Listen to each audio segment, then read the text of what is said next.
반갑습니다. 조교입니다.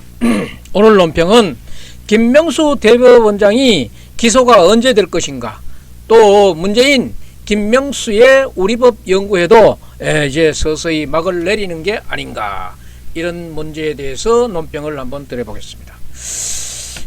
지난 6년간 김명수와 우리법 연구회가 주도하는 대한민국 사법부에는 두 개의 헌법이 존재해 있다는 그런 얘기들을 설왕설래로 하고 있었습니다. 좌파 무죄, 우파 유죄, 그리고 재판 거래, 그 수많은 재판 지연, 이 국가 정체성을 크게 훼손시켰습니다.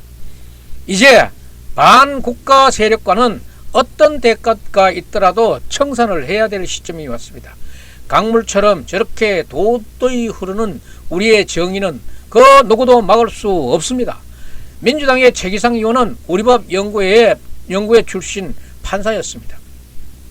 그런 우리법 연구회 회장 김명수 세령의 꼬봉으로 문재인과 이명수 체제를 연장하려는 그 시도를 계속하고 있었습니다.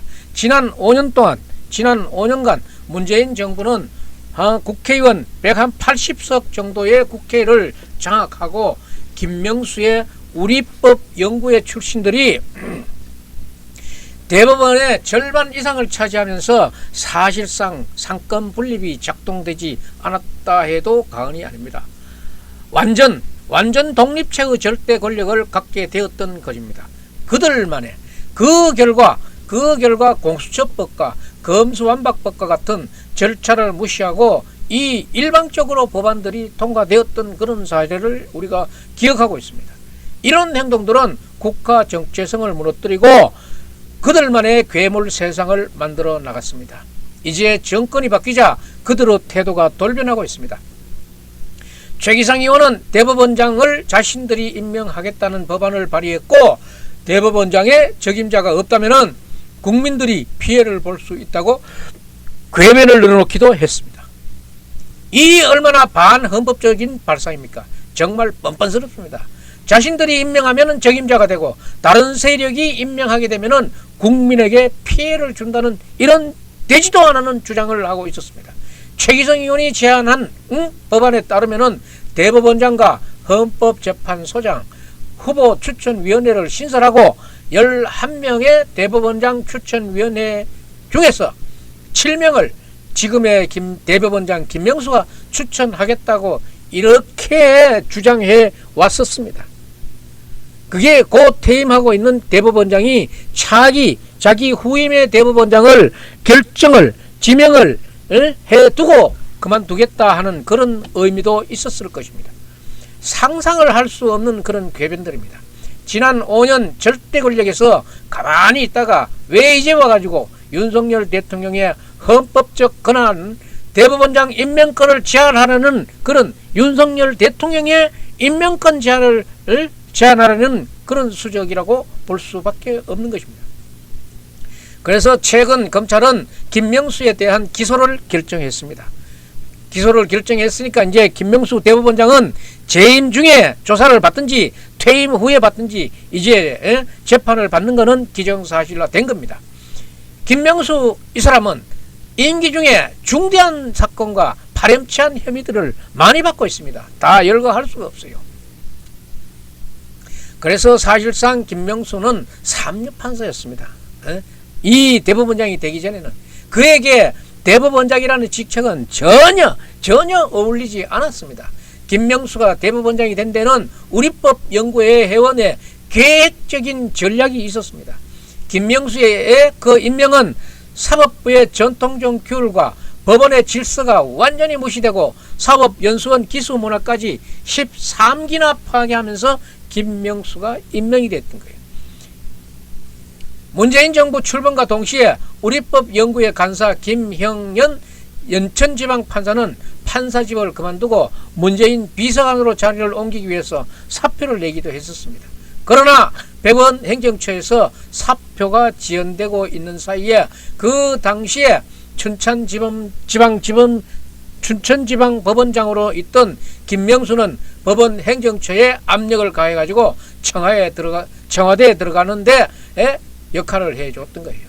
김영용 비서관이 청와대에 있으면서 김명수가 대법원장이 되는데 일조를 한 것으로 알려지고 있습니다.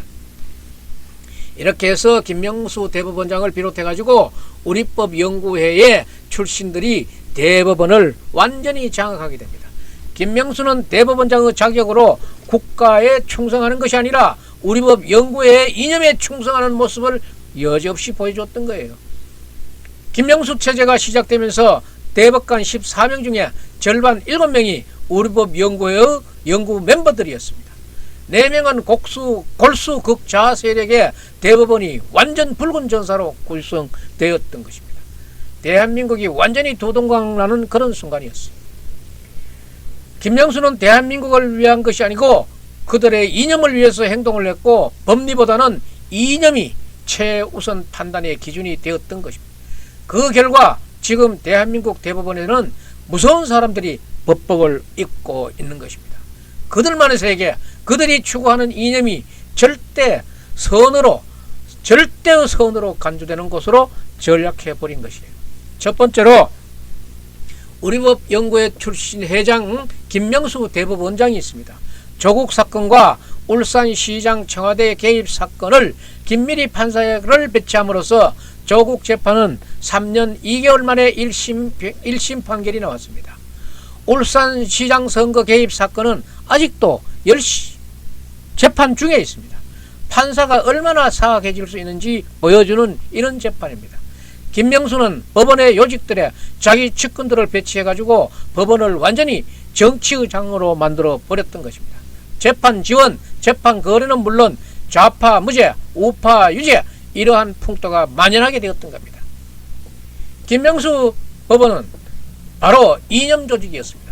두 번째로 민변회장 출신 김선수 대법관이 있습니다. 김선수 대법관은 통진당 해산 당시 대표 변호사로 활동했었습니다. 통진당은 대한민국 국가의 정치성을 부정하는 반국가단체로 판명이 되면서 당이 해산됐습니다. 노무현 정권 시절에는 문재인과 함께 민정수석실에서 함께 근무하기도 했습니다. 민변에서는 간첩 사건을 전담하는 변호인단이 있었습니다. 간첩 석방에 최선을 다하는 조직이 있습니다. 이런 배경을 가진 사람에게 대한민국 대법원을 맡겨야 하겠습니까? 세 번째로 국법법 전과자 이흥구 대법관이 있습니다. 다른 범죄도 아니고 국가보안법을 위반한 사람이 대한민국 대법원에서 법법을 읽고 있는 모습은 마치 북한에서 보낸 저승사자를 보는 그런 감이 있습니다. 과연 이들이 대한민국 정치성을 사수할 수 있는 그런 대법관의 자격이 있는지 의심스럽습니다. 대한민국에는 정의롭고 유능한 판사들이 많이 있습니다. 왜 하필 이런 하자가 많은 사람들이 대한민국의 미래를 맡겨야 하는 것인지 정말 통탄할 노릇입니다. 수천 년 인류 역사 전체를 놓고 봐도 이런 사례를 찾아볼 수가 없습니다. 이 밖에도 문재인 정권에서 임명된 오경미, 노정미, 노태학 등 이들이 내놓은 수많은 정치적 판결로 인해서 대한민국의 정치성이 크게 파괴되었습니다. 국민들은 혼란과 불안에 살아야 했습니다. 특히 최강욱, 윤미향, 조국, 이재명, 문재인 등의 사례를 통해서 우리는 대한민국의 국법이 어디에 있는지 알 수 있습니다. 그들은 여전히 자신들이 무죄라고 주장하고 있습니다. 분명히 대한민국 국법에는 그들을 유죄라고 명시하고 있을 겁니다. 이게 바로 대한민국 가치체계가 무너지고 있다는 것입니다. 국가 정체성이 붕괴되고 있다는 그런 증거이기도 합니다. 윤석열 대통령이 말씀하신 대로 반국가 세력은 바로 이들입니다. 반국가 세력의 청사는 한 국가에서 두 개의 헌법을 인정할 수 없다는 윤 대통령의 선언이기도 합니다. 지금 대통령의 지지율이 급등하고 있는 이유는 어떤 대가를 치더라도 이런 반국가 세력을 청산해달라는 간절한 국민들의 소망이 담겨 있기 때문입니다. 윤석열 대통령 임기 중에 대법관과 헌법재판소 재판관들은 모두 교체되게 되어 있습니다. 지금도 강물은 도저히 망망대해를 향해서 달리고 있습니다. 중간중간에 바위를 만나고 산을 만나고 이리저리 굽어서 이리저리 굽어서 갈지언정 대한민국의 물결은 그 큰 물결은 누구도 바꿀 수 없을 것입니다. 이제 이 김명수 대법원장이 기소가 되어 재판을 받게 되면은 벌을 받게 될 것입니다. 그리고 임명수 대법원장의 임기가 맞춰지면은 우리법 연구회에 관련 있는 그런 판사들도 정상적으로 인사이동이 될 것입니다. 예, 그런 날이 곧 오리라고 봅니다. 예, 오늘 논평 여기서 마치겠습니다.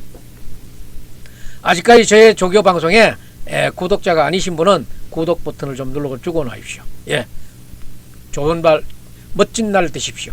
예, 논평 마치겠습니다.